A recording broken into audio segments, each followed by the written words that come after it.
ఈ ఏడాది కూటమి ప్రభుత్వం అధికారంలోకి వచ్చిన తర్వాత అభివృద్ధి పునఃప్రారంభమైందని మంత్రి కొండపల్లి శ్రీనివాస్ అన్నారు. విజయనగరం జిల్లా జామి మండల తాండ్రంగి గ్రామంలో సుపరిపాలనలో తొలి అడుగు కార్యక్రమంలో మంత్రి పాల్గొన్నారు.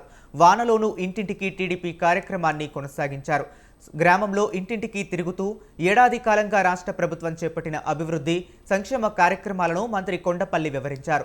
ఈ సందర్భంగా ఆయన మాట్లాడుతూ సంక్షేమానికి పెద్దపీట వేస్తున్నామని, దేశంలోనే అత్యధికంగా సామాజిక పెన్షన్లు ఇస్తున్న రాష్ట్రం ఆంధ్రప్రదేశ్ అని చెప్పారు. అభివృద్ధి సంక్షేమం రెండు కళ్లుగా కూటమి పాలన సాగుతుందని, కూటమి ప్రభుత్వంలో ఉత్తరాంధ్ర సమగ్రాభివృద్ధి బాటలు వేస్తామని తెలిపారు. ఈ కార్యక్రమంలో కూటమి నాయకులు, కార్యకర్తలు, గ్రామస్తులు పెద్ద సంఖ్యలో పాల్గొన్నారు.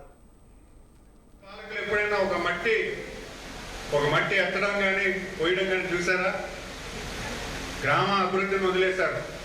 ఏమని అడిగితే సచివాలయం బిల్డింగ్ ఒకటే కట్టారు. ఒక మంచి వ్యవస్థ ఇక్కడ లేకుండా పోయింది. మన రాష్ట్రంలో ఎన్నో నిర్ణయాలు మన రాష్ట్రానికి వెనక్కి నెట్టేశాయి. గత పాలకులు చేసిన పరిపాలన వల్ల మన రాష్ట్రం ఇంకా పేదరికంలో వెళ్ళిపోయింది.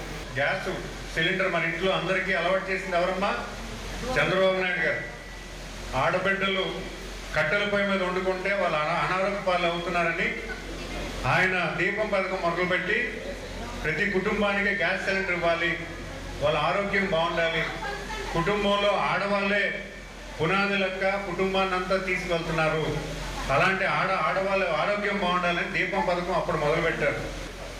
సంక్షేమంతో చేస్తూ అభివృద్ధి కూడా ప్రభుత్వం కల్పిస్తుంది. ఈ గ్రామంలో సుమారు 2 కోట్ల రూపాయలు నేను శాంక్షన్ చేయడం జరిగింది.